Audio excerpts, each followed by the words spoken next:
President Trump assailed the television host Mika Brzezinski on Thursday in unusually personal and vulgar terms, the latest of a string of escalating attacks by the president on the national news media. Shortly before 9 a.m. as Ms. Brzezinski's MSNBC show Morning Joe was ending, Mr. Trump used Twitter to taunt Ms. Brzezinski and her co-host, Joe Scarborough, referring to them as low IQ, Crazy Mika, along with Psycho Joe, and saying that at one point Ms. Brzezinski was bleeding badly from a facelift. Mr. Trump has launched broadsides this week against several of the country's major television networks and newspapers, accusing the news media of creating fake news and of unfairly fixating on his campaign's links to Russian officials. At the White House, the president's deputy press secretary, Sarah Huckabee Sanders, said on national television that Americans deserve something better from the country's media. The graphic nature of the president's suggestion that Ms. Brzezinski had undergone plastic surgery was met with immediate criticism on social media. Senator Lindsey Graham, Republican of South Carolina, wrote on Twitter, "Mr.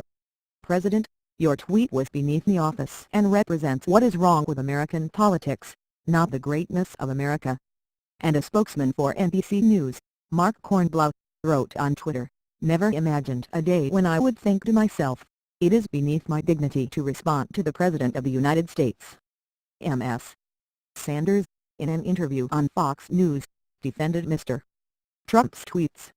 "I don't think that the president has ever been someone who gets attacked and doesn't push back," she told the Fox anchor Bill Hemmer. "This is a president who fights fire with fire and certainly will not be allowed to be bullied by liberal media, and the liberal elites within the media. But is that necessary?"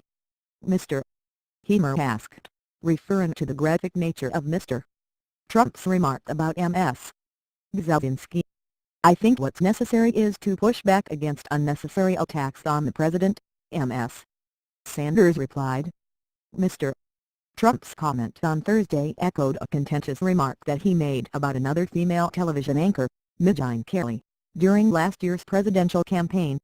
"You could see there was blood coming out of her eyes, blood coming out of her wherever," Mr. Trump said, a remark that was widely seen as a reference to menstruation and drew rebukes from women's groups. The president and his team were buoyed this week by a major error at CNN, which retracted the report about one of Mr. Trump's associates. 3 journalists who worked on the story resigned. Mr. Trump seized on CNN's mistake, attacking the news network and other news organizations including the New York Times and the Washington Post.